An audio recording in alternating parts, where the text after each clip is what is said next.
Dans cette vidéo, je vais vous montrer, mes amis, les 3 meilleurs compresseurs du marché en plugin pour faire de la compression transparente, comme on dit, gluée, donner cet effet de patine, radio ready. C'est parti.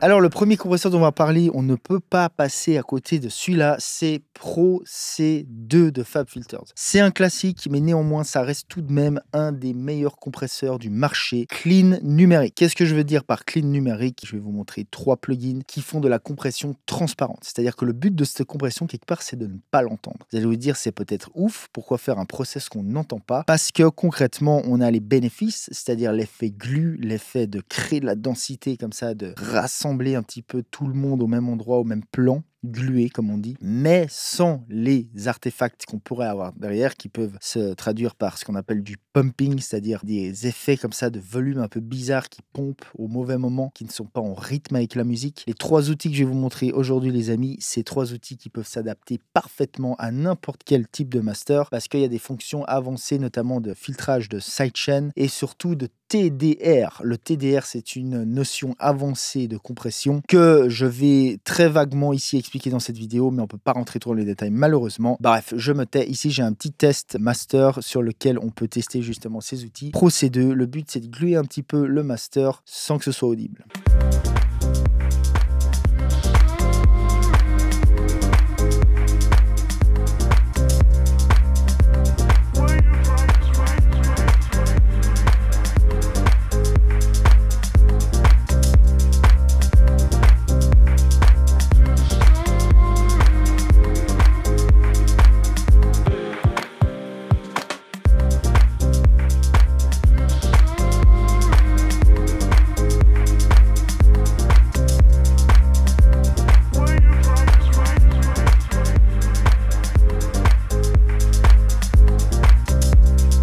Et voyez, boum, comme ça, 2 clics, 3 mouvements, 3 moves, et on a quelque chose qui sonne, qui match avec le master. Alors, c'est peut-être pas forcément ce qu'il y aurait eu besoin de faire sur ce master, mais néanmoins, ça fonctionne, ça marche. On n'a pas de pumping, on a un truc qui rajoute du punch, parce que j'aime bien compresser de cette manière-là, c'est-à-dire attaque plutôt ouverte, release assez court, et j'ai filtré le sidechain pour soulager un petit peu la compression des basses. De cette manière-là, on peut le faire réagir un peu plus rapidement, avec un peu plus de punch, et obtenir et faire danser, si vous voulez, ce release en rythme avec la musique. C'est toujours le but quand on compresse un master. Pro C2, gros classique. Je pense que vraiment, il n'y a rien à dire d'autre. Petite parenthèse aussi, vous avez d'autres modes, et suivant les modes que vous utilisez, il va réagir de manière complètement différente. Je vous donne un exemple, le mode mastering que perso, j'aime pas tellement pour faire du mastering justement. Pourquoi? Parce qu'ici, il a plutôt une façon de réagir qui se développe sur le RMS, sur une moyenne globale. Je vous fais vite une petite démo, vous allez voir que c'est très lent. C'est une autre manière de compresser. Là, on va plutôt toucher au macro dynamique, on va plutôt le faire agir de manière lente, mais néanmoins sur des sources plutôt individuelles ou des bus master par exemple, ça peut très bien fonctionner.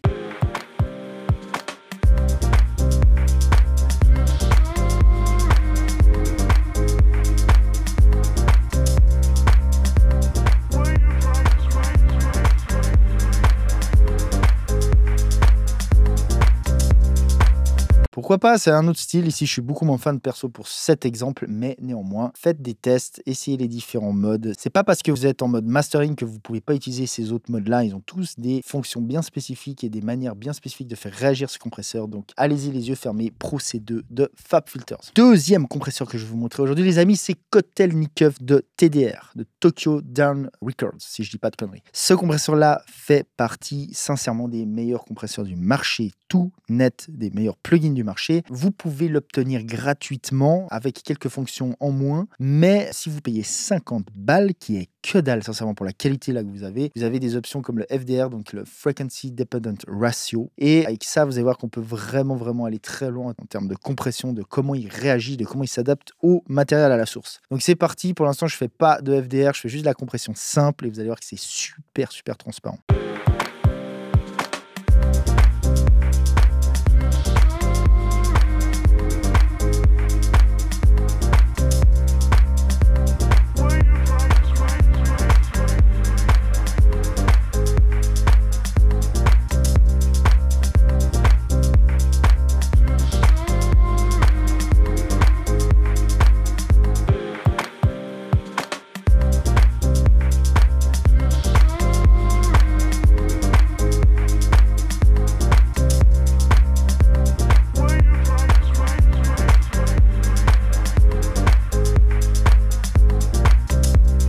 Pareil, on pourrait un petit peu filtrer le sidechain un peu plus haut ici. Je vais aller plus vers les 2, 3, 400.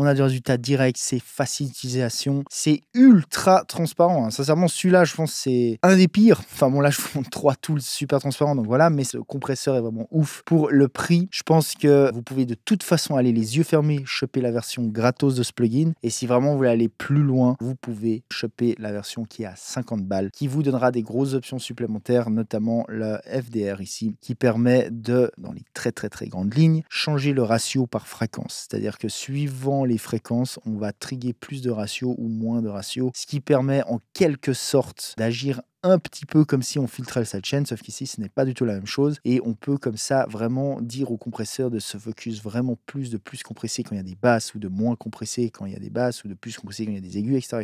Donc ça permet d'amener une fonction supplémentaire pour adapter la compression au master. Si vous souhaitez vraiment vous améliorer, amener vos mixages dans la compétition des mixages pro, des titres professionnels du commerce, j'ai une formation qui s'appelle Mastering in the Box qui vous apprendra tout ce que vous avez besoin de connaître pour faire des super mastering, amener vos mixages au niveau supérieur. Si ça vous intéresse, elle est encore en bêta test accessible à moins 50%. C'est une offre unique pour la durée de la formation et le contenu de la formation. Je vous garantis que vous avez ça nulle part ailleurs sur le marché. Vous allez sur stropstudio.school et évidemment, je vous mets tous les liens dans la description. Ok les amis, maintenant, troisième compresseur, le king des kings de la compression en plugin clean numérique, c'est Unisom de Tone Project. La grande force de ce compresseur, c'est que autant on peut l'utiliser de manière très simple avec les paramètres standards qu'on a dans les compresseurs, threshold, attack, release, ratio, autant on peut ouvrir le edit style et rentrer sincèrement dans ce que je pense le compresseur le plus deep, le plus complexe du marché, tout simplement. Là, ici, vous avez du FDR, c'est-à-dire du Frequency Dependent Ratio, mais sous stéroïde, les amis. Comparé à celui d'avant que je vous ai montré au Kotelnikov, ça n'a plus rien à voir. Là, on est dans quelque chose de vraiment beaucoup plus poussé. Je peux malheureusement pas, j'ai pas du tout le temps de rentrer dans le détail de tout ça, de comment fonctionne exactement tout ça. Ici, je vais vous faire une quick démo de comment on peut mieux le faire agir, par exemple, que à la basse, que aux aigus, ou que aux basses et aigus, etc. Comment on peut l'adapter au maximum en 2 moves, hein, vraiment, et vous allez voir que de nouveau là on est dans quelque chose qui est super transparent, qui c'est ouf à quel point c'est transparent. De nouveau, si vous voulez vraiment en apprendre plus sur toutes ces techniques avancées de compression de master, je vous vais faire ma formation Mastering in the Box.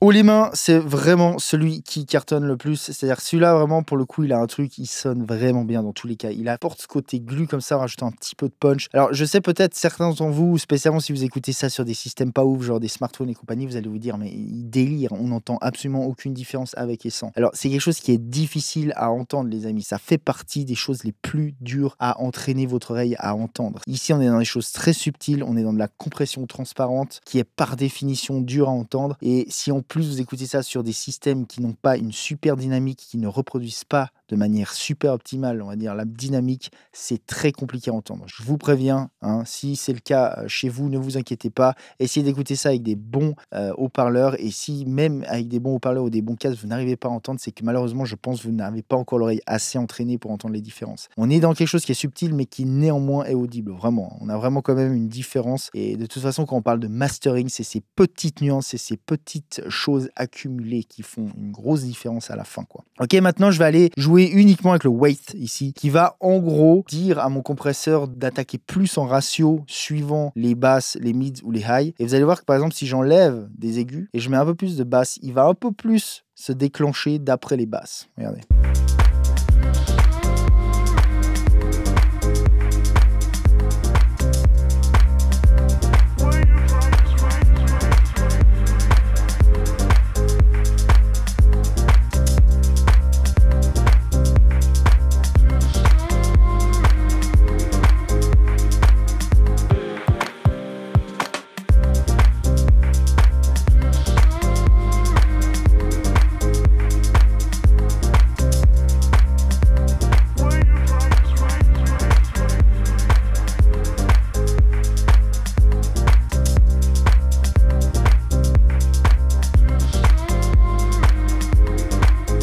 Chaque fois que le kick tape, il fait une espèce de tout.